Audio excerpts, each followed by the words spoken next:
Жоқ, блядь, сендер кімсіңдер нахуй маған үйтіп хейт ететін?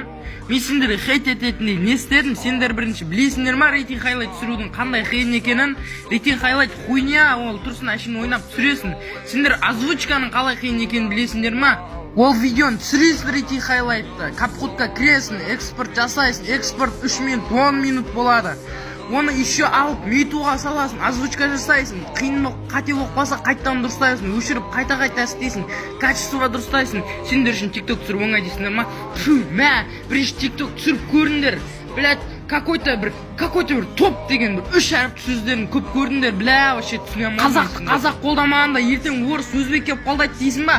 Шеше, ертең соғыс болып қалса бәріміз бір-бірімізге көмектесеміз. Ертең сен маған TikTok-тан андай комментарий жаздың деп ешқашанда обида ұстамайды. Бірақ бұл жазыватқандар вообще дұрыс емес. Нахуй мені хейт етесіңдер? Еш түсінамадым мен сені. Рейтинг хайлайт түсіру сендердің ойларыңша оңай ма?